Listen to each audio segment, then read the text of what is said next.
नमस्कार दोस्तों, जय हिंद। दोस्तों, आज का ये वीडियो अपने उस हर एक दोस्त के साथ शेयर कर दीजिएगा जो कहता है कि यार आज मन नहीं है, कल से पढ़ूंगा, मेरा पढ़ने को मन नहीं करता, मेरे से नहीं होती गवर्नमेंट जॉब की तैयारी, मैं तो कोई प्राइवेट जॉब देखूंगा या फिर मैं तो अपना खुद का बिजनेस शुरू करूंगा। क्योंकि दोस्तों, आज के इस वीडियो में मैं आपको बताने वाला हूं पावर ऑफ गवर्नमेंट जॉब। यानी कि आज के टाइम पर इस देश के अंदर जिसके पास एक बढ़िया सरकारी नौकरी है उसको क्या क्या फायदे मिलते हैं, उसके पास कितनी पावर है, ये सारी चीजें इस वीडियो में आपको बताने वाला हूं। आपके जो एक्सक्यूजेस है ना कि यार मेरे से नहीं होती सरकारी नौकरी की तैयारी, शायद मैं गवर्नमेंट जॉब क्रैक नहीं कर पाऊंगा, मैं सरकारी नौकरी के लिए नहीं बना हूं, ये एक्सक्यूजेस आप नहीं दोगे। आज के बाद डेली आप 10-10 घंटा पढ़ना शुरू कर दोगे, ये मेरी गारंटी है। अगर आप आज के इस वीडियो के कंटेंट को समझ गए हो तो भाई सरकारी नौकरी के क्या पावर है ना, आज आप समझोगे इस वीडियो में। तो चलिए दोस्तों, टाइम वेस्ट नहीं करते, फटाफट वीडियो शुरू करते हैं। बट उससे पहले आपको पता होना चाहिए, अगर आप किसी भी कॉम्पिटिटिव एग्जाम की तैयारी कर रहे हैं, बहुत ज्यादा जरूरी है कि जीएस बॉम आपके पास होना ही चाहिए, जो कि जनरल अवेयरनेस की अब तक की सबसे सर्वश्रेष्ठ ई बुक है। ई बुक मतलब जिसे आप फोन के अंदर डाउनलोड करके भी पढ़ सकते हो। अगर आपने ये ई बुक अच्छे से कवर कर ली ना, किसी भी कॉम्पिटिटिव एग्जाम में जीएस का एक भी क्वेश्चन से बाहर नहीं बनेगा, जीएस के चित्रे उड़ा जाओगे। लिंक डिस्क्रिप्शन बॉक्स में डाउनलोड करो और पढ़ना शुरू कर दो। तो चलिए गाइस, बात करते हैं पावर ऑफ गवर्नमेंट जॉब के बारे में। तो गाइस, ये तो आप सभी को पता है, हायर इनिशियल इनहैंस सैलरी, कि सरकारी नौकरी में आपको पहले ही महीने से शुरुआती सैलरी बहुत ही बेहतरीन मिलती है। फिर चाहे आपने कोई भी सिंपल सी ग्रेजुएशन क्यों ना कर रखी हो, फिर चाहे आपने बैचलर ऑफ आर्ट यानी कि बीए कर रखी हो 33% मार्क्स के साथ, तो भी आपको मिनिमम किसी भी सरकारी विभाग के अंदर 55,000 रुपए तनख्वाह मिलनी शुरू हो जाएगी पहले ही महीने से। हर साल सैलरी में आपको एक बहुत ही बेहतरीन सा इंक्रीमेंट देखने को मिलता है। और गाइस, ये सैलरी आपको 7th पे कमीशन के बाद मिलेगी। आप सभी लोग अच्छे से जानते हैं 2026 में 8वां पे कमीशन लागू हो जाएगा, आपकी सैलरी ऑलमोस्ट डबल हो जाएगी, लगभग 80 से 85,000 रुपए महीना तनख्वाह आपको मिलनी शुरू हो जाएगी। वहीं पर अगर हम बात करें किसी भी प्राइवेट सेक्टर जॉब के बारे में, अगर आपके पास बढ़िया से बढ़िया स्किल है, आपने एमबीए कर रखी है, आपने बीटेक कर रखी है, आपने बीबीए बीसीए कोई प्रोफेशनल कोर्स कर रखा है, किसी भी बड़ी से बड़ी कंपनी में चले जाइए, आपको मैक्सिमम टू मैक्सिमम शुरुआत में 25,000 रुपए महीना ही मिलेंगे। जबकि यहां पर सिंपल बीए पास कैंडिडेट जिसने बीए क्वालिफाई कर रखी है, कम से कम 33% मार्क्स हैं उसके बीए में, उसको 55 से 60,000 रुपए महीना मिल जाएंगे। और ये तो मैं सबसे छोटी नौकरी की बात कर रहा हूं, इससे ऊपर और भी काफी सारी बड़ी नौकरी है जहां पर आपको 1.5 लाख रुपए महीना मिल जाती है ग्रेजुएशन के बाद। जी हां दोस्तों, ये बेनिफिट्स आपको केवल सरकारी नौकरी के अंदर देखने को मिलने वाले हैं। गाइस, जितनी सैलरी शुरुआत में आपको किसी प्राइवेट सेक्टर में मिलती है ना, ये बड़े बड़े कोर्सेज करने के बाद, जहां पर आप कोर्सेज में लाखों रुपए खर्च करते हो, इतने तो आपको 10वीं के बाद मिल जाएगी। एसएससी एमटीएस की नौकरी के बारे में तो आपको पता होगा, 10वीं पास एलिजिबल होते हैं।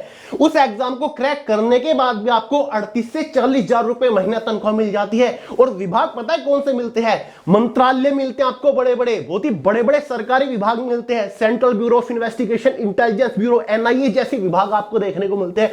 तो गाइस, ये है सरकारी नौकरी की पावर। और इस सैलरी के साथ आपको फैसिलिटी और बेनिफिट्स अलग से मिलते हैं। सबसे बड़ा बेनिफिट होता है सरकारी नौकरी में मेडिकल। केवल आपका ही नहीं, आपकी फैमिली का भी, आपके फैमिली में जितने मेंबर्स हैं सबको मेडिकल फैसिलिटी सरकार देती है। और कोई छोटे मोटे हॉस्पिटल में नहीं, सुपर डीलक्स हॉस्पिटल जो है ना, भारत के बड़े बड़े हॉस्पिटल्स, वहां पर आपको खर्चा देती है। फिर चाहे आपके इलाज में 10 लाख, 20 लाख, 50 लाख रुपए खर्च क्यों ना हो रही हो, सरकार आपका खर्च उठाएगी। आपके माता पिता के इलाज का सरकार खर्च उठाएगी सुपर डीलक्स हॉस्पिटल में।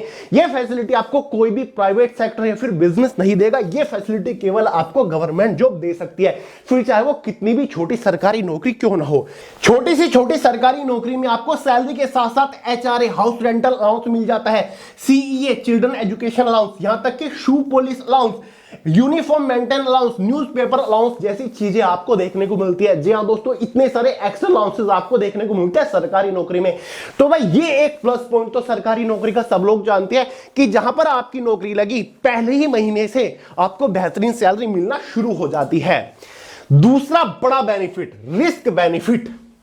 जी हां दोस्तों, रिस्क बेनिफिट जैसे कि एक्सीडेंट बेनिफिट्स, यानी कि कुछ भी ऐसी सिचुएशन जो कि आकस्मिक आ जाती है, सडनली आ जाती है। जैसे कि आपने देखा होगा 2020-21 में कोरोना वायरस आ गया था, ठीक है। कोरोना वायरस एक ऐसी सिचुएशन थी जहां पर सब लोग अपने घर बैठे थे, प्राइवेट नौकरी वाले घर बैठे थे, कंपनी ने मना कर दिया था कि भाई काम नहीं तो हम तनख्वाह आपको नहीं देंगे, आप ऑफिस नहीं आ सकते। जिनके बिजनेस थे उन पे ताला लग चुका था, जितनी बड़े बड़े शोरूम थे सब पे ताला लग चुका था, लेकिन एक इंसान कोरोना वायरस में पता है कौन था जो पैसे कमा रहा था? वो सरकारी नौकरी वाला था। वो पैसे कमा रहा था, उसकी प्रॉपर सैलरी आ रही थी, उसकी सैलरी आना बंद नहीं हुई थी। एआई आ गया, सब लोग कह रहे कि एआई नौकरी खा जाएगा, प्राइवेट सेक्टर की नौकरी खा रहा है एआई, लेकिन एआई कभी भी सरकारी नौकरी नहीं खा सकता। सरकारी नौकरी हमेशा रहेगी, फिर चाहे आपका इन्फ्लेशन आए, रिसेशन आए, इनका इफेक्ट केवल बिजनेस पर पड़ेगा, प्राइवेट सेक्टर की जॉब पर पड़ेगा। इन किसी भी सिचुएशन का इफेक्ट सरकारी नौकरी पर नहीं पड़ेगा। फिर आंधी आए या फिर तूफान आए, सरकारी नौकरी आपकी हमेशा रहने वाली है।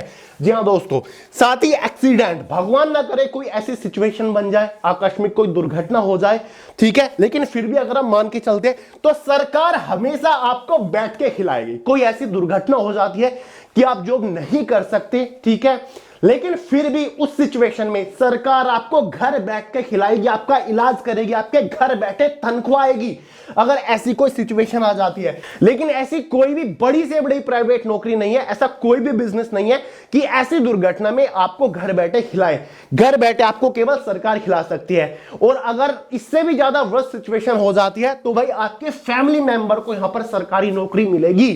तो इतना ख्याल रखती है सरकार, अगर आपके हाथ में एक अच्छी सरकारी नौकरी है, अच्छी क्या, छोटी से छोटी सरकारी नौकरी में भी ये सारे के सारे बेनिफिट्स आपको मिलने वाले हैं। तो भाई अगर आप सरकारी नौकरी की तैयारी कर रहे हो ना, लेकिन उसे आप हल्के में ले रहे हो, पढ़ नहीं रहे हो प्रॉपर, तो इन चीजों को ध्यान में रख लीजिए कि भाई ये फैसिलिटी आपको कभी नहीं मिलेगी अगर एक बार टाइम हाथ से निकल गया। तीसरी बड़ी चीज, परमानेंट जॉब सिक्योरिटी। तो भाई अगर एक बार छोटी सी सरकारी नौकरी आपके हाथ लग गई तो सारी जिंदगी परमानेंट जॉब सिक्योरिटी आपकी हो जाती है। बिजनेस या फिर प्राइवेट जॉब में क्या है, आज है कल नहीं है, जॉब की कोई गारंटी नहीं है।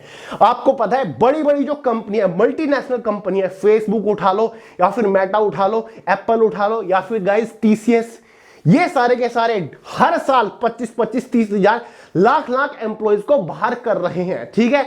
ना इन पे सैलरी दी जा रही है, ना इनको आवश्यकता है, क्योंकि भाई एआई आ गया है, चीजें ऑटोमेशन पे हो चुकी है, तो यहां पर लोगों की नौकरी जा रही है।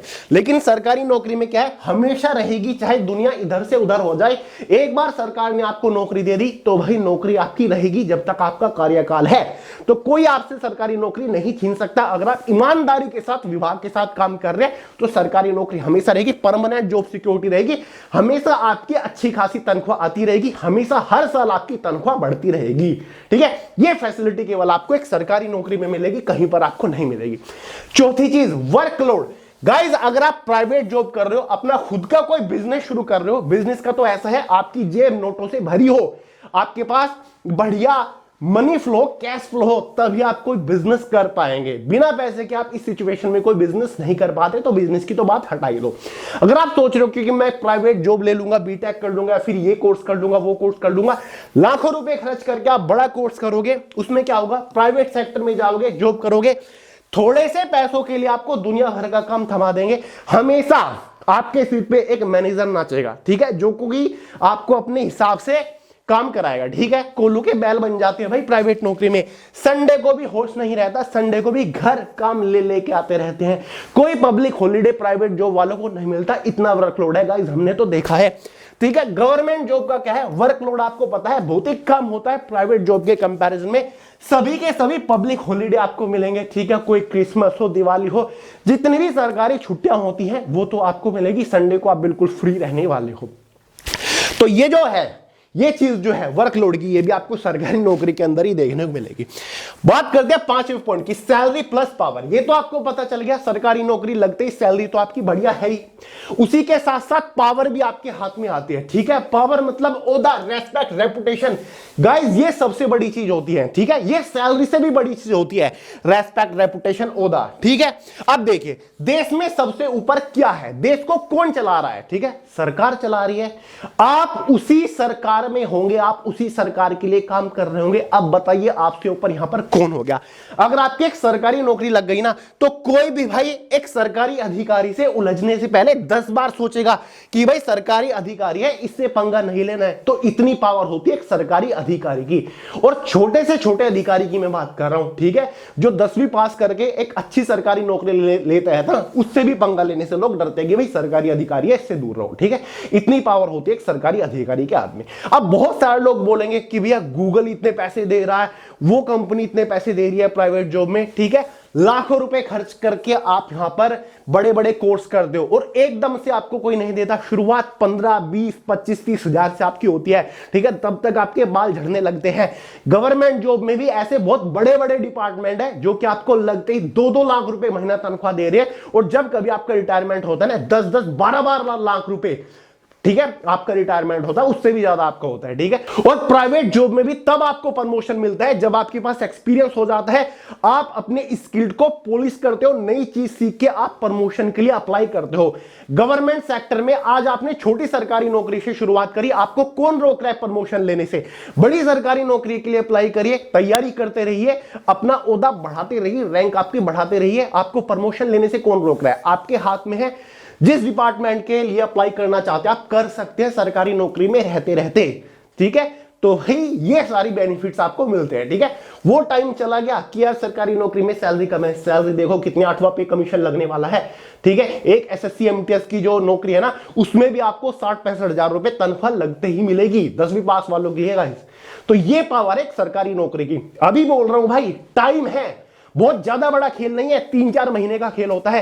3-4 महीने 8-8, 10-10 घंटा मन लगा के पढ़ लो, फोकस के साथ पढ़ लो, कंसंट्रेशन के साथ पढ़ लो, सरकारी नौकरी आपके हाथ में होगी।